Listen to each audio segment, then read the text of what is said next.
But first, we're going to talk about going green to get the luck of the Irish this year with Dr. Will Clower of Mediterranean Wellness and a regular contributor on our show. Good morning. Good morning. Good to be back. Good to see you. So there's good green and bad green. Yeah, and you know, this is St. Patty's Day, so I was in college. Yes. I remember what happens. Millions of people, they drink the green beer because it's St. Patty's Day. Exactly. And I was thinking, green beer? Really? I know. What it would doesn't that be? seem natural. I know. And so I did a little research looking at what it is. And I just have to point, before we talk about the good green, I want to talk about the bad green. So if green beer does not count as one of the good greens? No, not exactly. So if you could read what those are, I will tell you what it does. Ingredients. So it's food coloring, basically. Yes. Water. Ooh, this sounds good. Propylene? Propylene glycol. Do you know what that is? Oh, it's all one thing. Propylene glycol. Do you know what that is? That's windshield wiper fluid. Oh, you can also use it as, isn't that nice, as antifreeze. It's a solvent for many of those things. Oh my. F, D, and C, yellow 5. So the yellow number 5 is associated with asthma, with a trigger for allergies, as well as hyperactivity. You know, the Halloween effect where kids go out, they get all their candy. The nutritionists have said it's not the sugar. We don't know what it is. Well, hyperactivity is one of the indicators of this. So it could be the food coloring. Absolutely. F, D, and C, blue number 1. So the blue is associated with bronchoconstriction and also chromosomal damage. Wow. So blue and yellow make green. Exactly. And propylparaben. It's the preservative that in Europe they don't even sell this because of the bad results that happen in experimental animals when they give them this. That's this.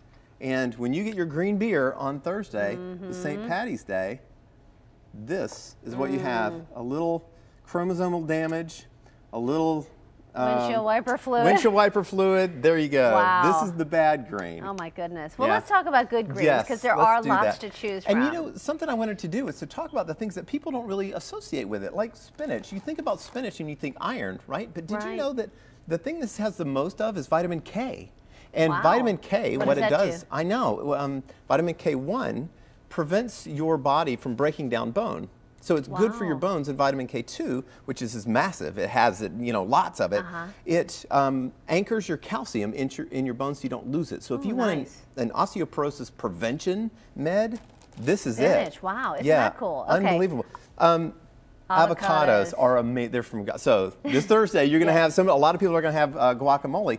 This is, it does a lot of good things. One of the things it does is it helps your body absorb all the carotenes in your food. So if you have a Cobb salad, you're going to get more out of that than you would if you just had the carrots by themselves. Wow, isn't that interesting? Very good for you. And you know, I think some people think, oh wait, it's too fattening, but this isn't the bad fats, These have all good oils in them, which help to lower your cholesterol, which is good for your heart. Nice. Okay. Finally, it's also associated with osteoporosis, with osteoarthritis prevention. Wow. So if you have osteoarthritis, a good thing to have is one of these. Nice. And you said scoop out the stuff right next to the skin. That's correct. Got all Where the the best stuff is right next to the inside of the skin. So when you're making your guacamole or if you're adding something to a salad, make sure to scoop it out from the skin because that's where the most good stuff is. Nice. Exactly. How about something like broccoli? I love broccoli. Is it better to eat it raw or cooked, or what's the best way to get all the nutrients? Well, it's the thing that gets lost when you cook is vitamin C because it's very labile. And so if you boil it, you'll lose 75–80% of it. Wow. The best way to cook broccoli is to steam it. Now, if you lightly cook it, the thing that prevents cancer are the indoles as well as the vitamin C, but lightly cooking will bring out the indoles more. Oh, wow. So the best way to get the best of both worlds is to lightly steam it until you look at it and it's like backlit green, is vibrant green. That's when it's best. Nice. And then a little bit of butter, a little salt and pepper, and then limes. Limes, people think of these as having lots of vitamin C, and they do. But something that was interesting when I was reading was that these are also antibacterial. In West African countries where they are fighting cholera epidemics.